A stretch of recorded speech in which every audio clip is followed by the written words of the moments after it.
কথা ধারাবাহিকের নতুন পর্বে দেখা যায় যে জুনিকে প্রান্তিকের হাত থেকে বাঁচিয়ে আঁককে বিয়ে করে বাড়ি ফিরলে চমকে উঠল সবাই। বিস্তারিত জানতে আমাদের সাথেই থাকো। সবাই যখন বাড়ির কাজ নিয়ে ব্যস্ত, এদিকে প্রান্তিক চুপি চুপি গুহ বাড়িতে চলে এসেছে জুনিকে জোর করে নিয়ে যেতে।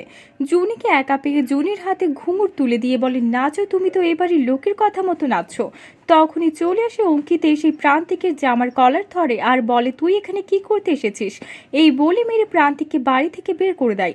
তখন ভেবে দেখে অঙ্কিত এভাবে জুনিকে সেভ করা যাবে না, তাই জুনির হাত ধরে টানতে টানতে মন্দিরে নিয়ে চলে যায় অঙ্কিত। গিয়ে সিঁদুর পরে বিয়ে করে বাড়িতে ফিরে অঙ্কিত।